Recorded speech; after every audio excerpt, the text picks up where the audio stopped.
أعوذ بالله من الشيطان الرجيم. براءة من الله ورسوله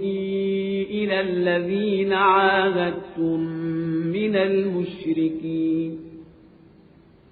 فسيحوا في الأرض 4 أشهر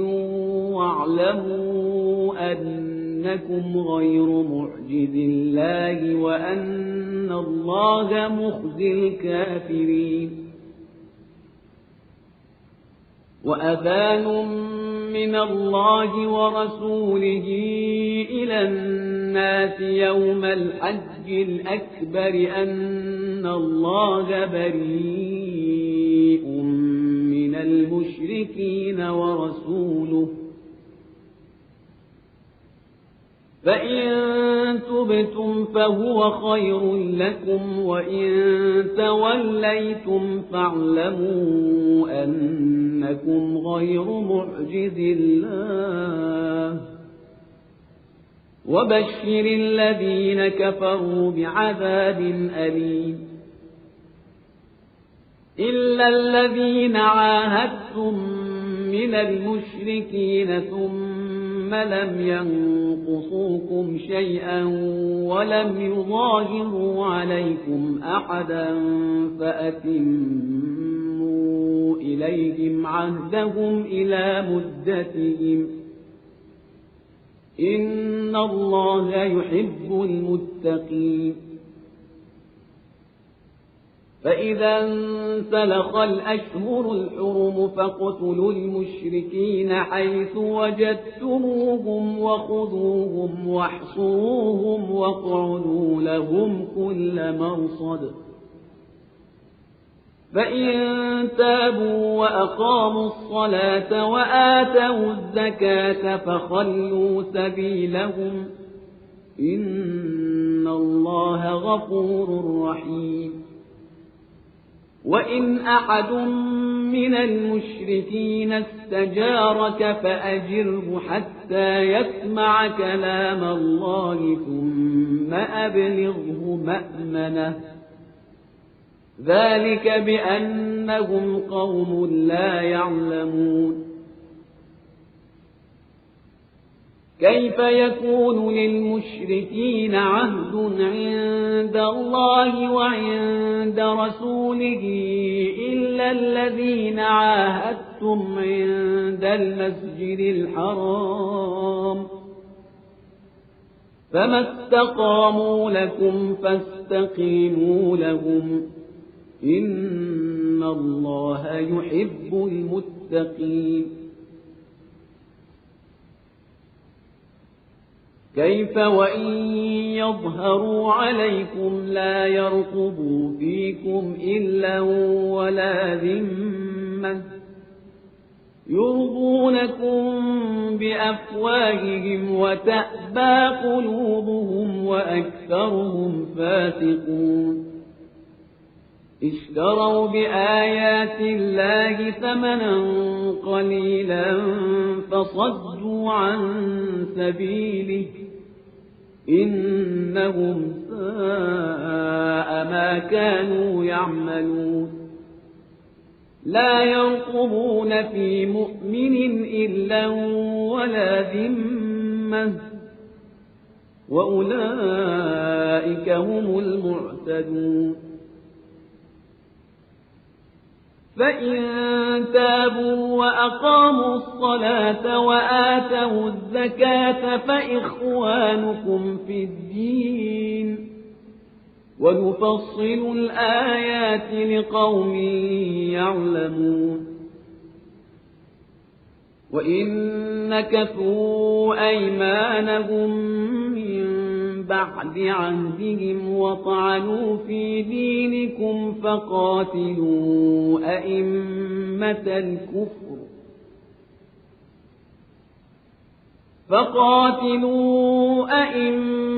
الكفر إنهم لا أيمان لهم لعلهم ينتهون. ألا تقاتلون قوما نكثوا أيمانهم وهموا بإخراج الرسول وهم بدؤوكم أول مرة أتخشونهم فالله أحق أن تخشوه إن كنتم مؤمنين قاتلوهم يعذبهم الله بأيديكم ويخزهم وينصركم عليهم ويشف صدور قوم مؤمنين ويذهب غيظ قلوبهم ويتوب الله على من يشاء والله عليم حكيم أم حسبتم أن تتركوا ولما يعلم الله الذين جاهدوا منكم ولم يتخذوا من دون الله ولا رسوله ولا المؤمنين وليجة والله خبير بما تعملون ما كان للمشركين أن يعمروا مساجد الله شاهدين على أنفسهم بالكفر أولئك حبطت أعمالهم وفي النار هم خالدون إنما يعمر مساجد الله من آمن بالله واليوم الآخر وأقام الصلاة وآتى الزكاة ولم يخش إلا الله فعسى أولئك أن يكونوا من المهتدين أجعلتم سقاية الحاج وعمارة المسجد الحرام كمن آمن بالله واليوم الآخر وجاهد في سبيل الله لا يستوون عند الله والله لا يهدي القوم الظالمين الذين آمنوا وهاجروا وجاهدوا في سبيل الله بأموالهم وأنفسهم أعظم درجة عند الله وأولئك هم الفائزون يبشرهم ربهم برحمة منه ورضوان وجنات لهم فيها نعيم مقيم خالدين فيها أبدا إن الله عنده أجر عظيم يا أيها الذين آمنوا لا تتخذوا آباءكم وإخوانكم أولياء إن استحبوا الكفر على الإيمان ومن يتولهم منكم فأولئك هم الظالمون قل إن كان آباؤكم وأبناؤكم وإخوانكم وأزواجكم وعشيرتكم وأموال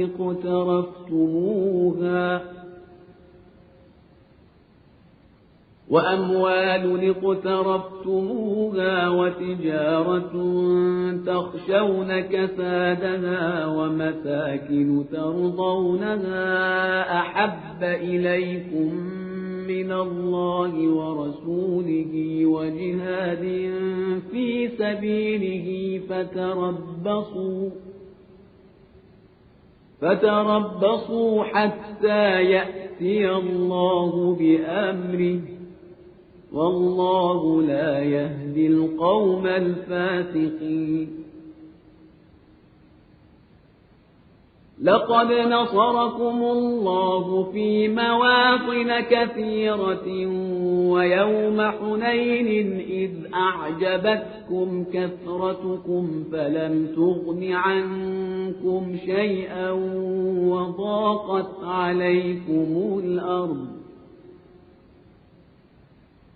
وضاقت عليكم الأرض بما رحبت ثم وليتم مدبرين.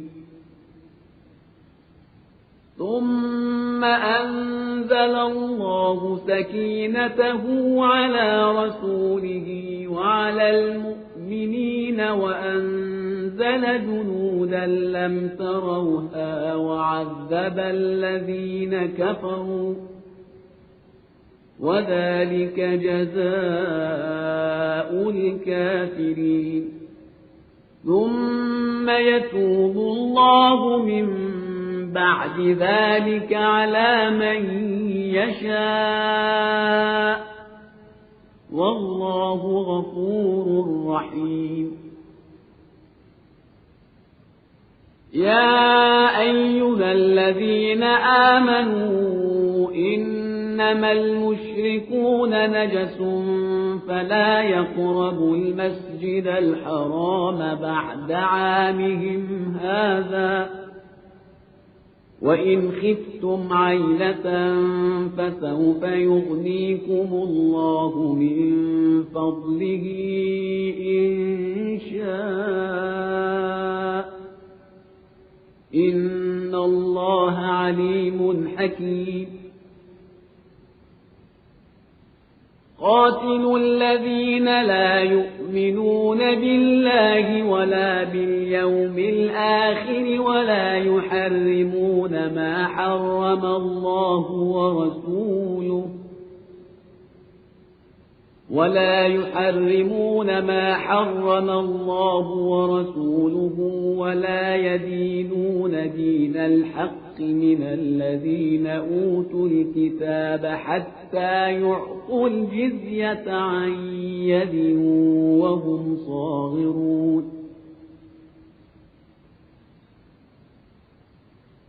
وقالت اليهود عزير ابن الله وقالت النصارى المسيح ابن الله ذلك قولهم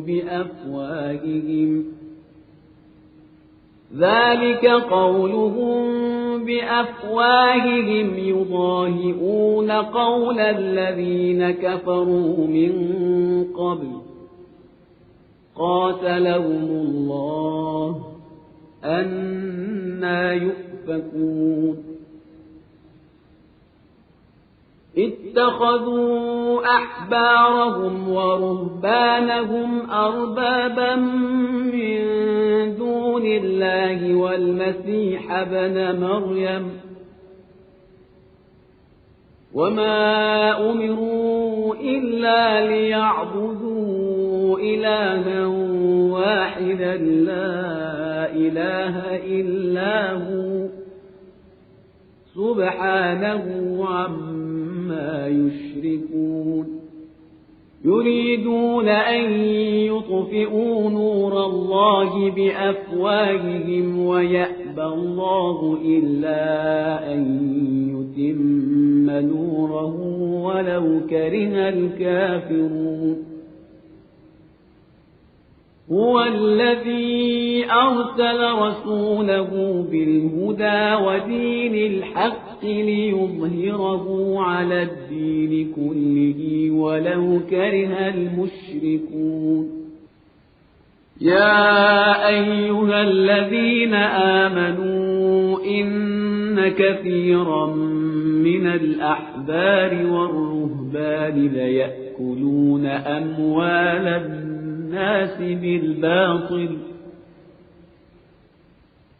ليأكلون أموال الناس بالباطل ويصدون عن سبيل الله والذين يكنزون الذهب والفضة ولا ينفقونها في سبيل الله فبشرهم بعذاب أليم يوم يحمى عليها في نار جهنم فتكوى بها جباههم وجنوبهم وظهورهم هذا ما كنزتم لأنفسكم فذوقوا ما كنتم تكنزون إن عدة الشهور عند الله 12 شهرا في كتاب الله يوم خلق السماوات والأرض منها 4 حرم ذلك الدين القيم فلا تظلموا فيهن أنفسكم وقاتلوا المشركين كافة كما يقاتلونكم كافة واعلموا أن الله مع المتقين إنما النسيء زيادة في الكفر يضل به الذين كفروا يحلونه عاما ويحرمونه عاما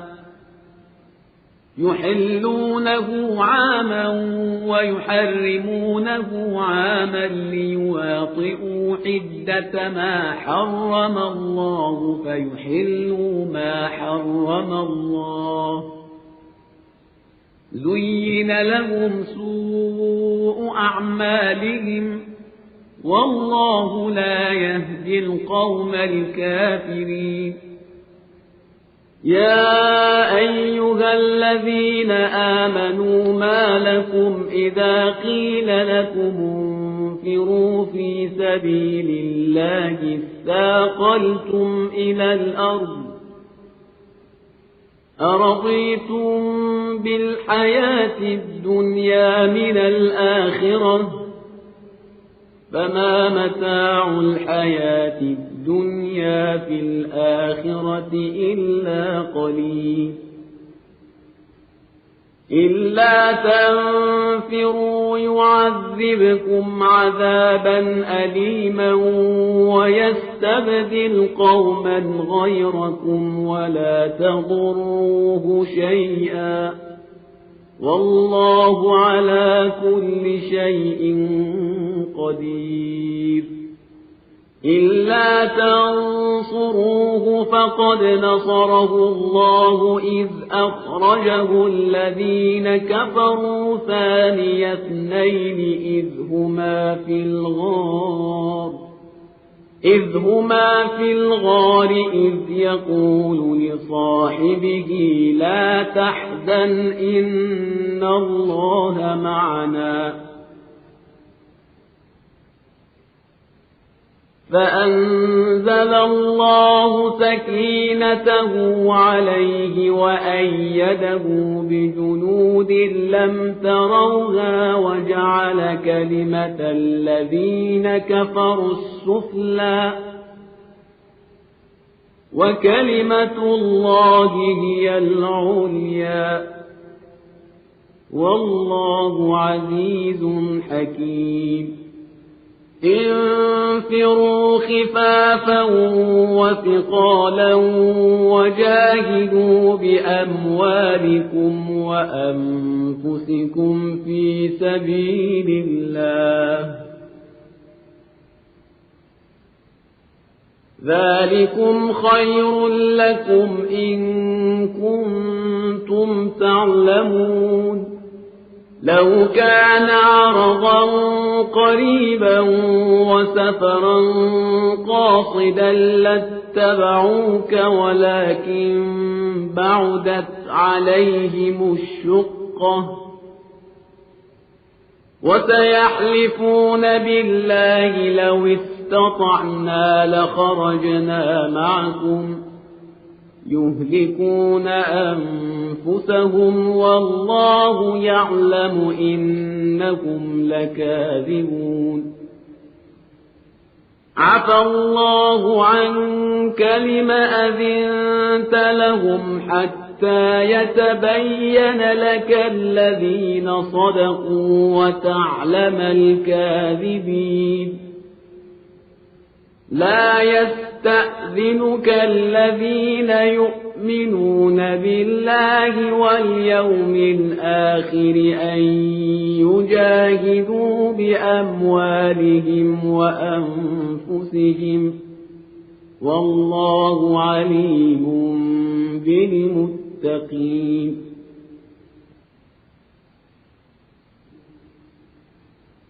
إنما يستأذنك الذين لا يؤمنون بالله واليوم الآخر وارتابت قلوبهم فهم في ريبهم يترددون لكن كره الله بعاثهم فثبطهم وقيل اقعدوا مع القاعدين لو خرجوا فيكم ما زادوكم إلا خبالا ولأوضعوا خلالكم يبغونكم الفتنة وفيكم سماعون لهم والله عليم بالظالمين لقد ابتغوا الفتنة من قبل وقلبوا لك الأمور حتى جاء الحق وظهر أمر الله وهم كارهون ومنهم من يقول ائذن لي ولا تفتني ألا في الفتنة سقطوا وإن جهنم لمحيطة بالكافرين إن تصبك حسنة تسؤهم وإن تصبك مصيبة يقولوا قد أخذنا أمرنا من قبل ويتولوا وهم فرحون قل لن يصيبنا إلا ما كتب الله لنا هو مولانا وعلى الله فليتوكل المؤمنون قل هل تربصون بنا إلا إحدى الحسنيين ونحن نتربص بكم أن يصيبكم الله بعذاب من عنده أو بأيدينا فتربصوا إنا معكم متربصون قل أنفقوا طوعا أو كرها لن يتقبل منكم إنكم كنتم قوما فاسقين وما منعهم أن تقبل منهم نفقاتهم إلا أنهم كفروا بالله وبرسوله ولا يأتون الصلاة إلا وهم كسالى ولا يأتون الصلاة إلا وهم كسالى ولا ينفقون إلا وهم كارهون فلا تعجبك أموالهم ولا أولادهم إنما يريد الله ليعذبهم بها في الحياة الدنيا وتزهق أنفسهم وهم كافرون ويحلفون بالله إنهم لمنكم وما هم منكم ولكنهم قوم يفرقون لو يجدون ملجأ أو مغارات أو مدخلا لولوا إليه وهم يجمحون ومنهم من يلمزك في الصدقات فإن أعطوا منها رضوا وإن لم يعطوا منها إذا هم يسخطون ولو أنهم رضوا ما آتاهم الله ورسوله وقالوا حسبنا الله سيؤتينا الله من فضله ورسوله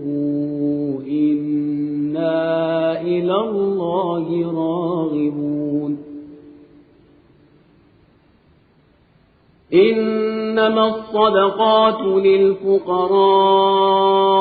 والمساكين والعاملين عليها والمؤلفة قلوبهم وفي الرقاب والغارمين وفي سبيل الله وابن السبيل فريضة من الله والله عليم حكيم